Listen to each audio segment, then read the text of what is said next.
What's up, guys? When we hear information from the news or from media outlets, whether they're mainstream or alternative, trustworthy or not trustworthy in your eyes, it's really important that you process information based on your physical experience on Earth and you look around in your physical domain, in your town, and you talk to people directly and listen to their experience and you listen to your experience and you use your intuition and you feel whether or not you trust a certain report or you trust a certain news source. Even if you usually trust that source, do you trust that source right now? Realize that we are so interconnected in it as a web of human beings, as a web of consciousness, that when we see technology bringing us together because we can all read the same headlines, that is one way for us to all be connected and all receive the same information.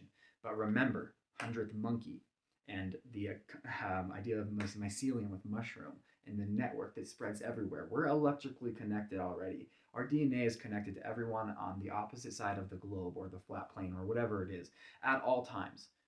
We're constantly always connected and always affecting each other. Our mind has a resonant field. Our heart has an even larger resonant field. But then our thoughts, our thinking, our patterns are connected to everyone in the whole world. Even through different races, different countries, different everything.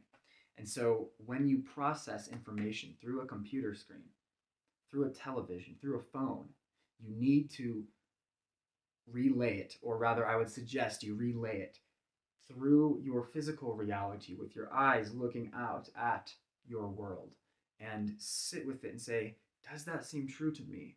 Is this in line with what's going on around me?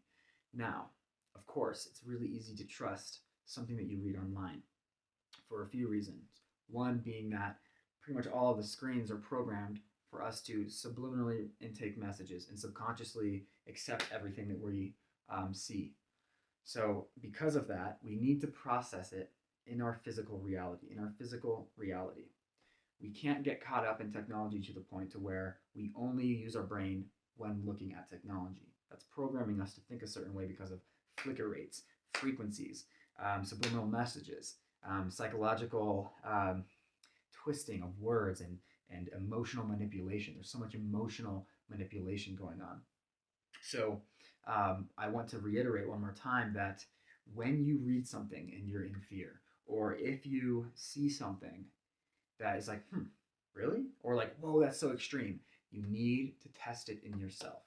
And it's not to say that you'll hear a voice and it will tell you that's not true or that is true, but it's to start to realize that you're your own being with your own thoughts. And it is very pertinent, especially at this time, at all times, to start using yourself that way and understand that you are in control of what you think and what you believe and what you subscribe to. Energy flows where attention goes, right? So what you're looking at, what you're believing, your emotional response to things, and what you're thinking at the same time is extremely powerful. So if all you do is intake things from a screen and believe it and emotionally react to that, then all you're doing is feeding into someone else's experience of what they want you to think and what they want you to believe.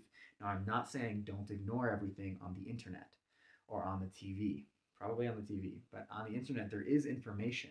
If you choose to dissect it through your own accord, learn in your own accord, go talk to people around you, create community in person, because when that happens, we realize that there's more going on than what they're saying. Much love, y'all. Peace.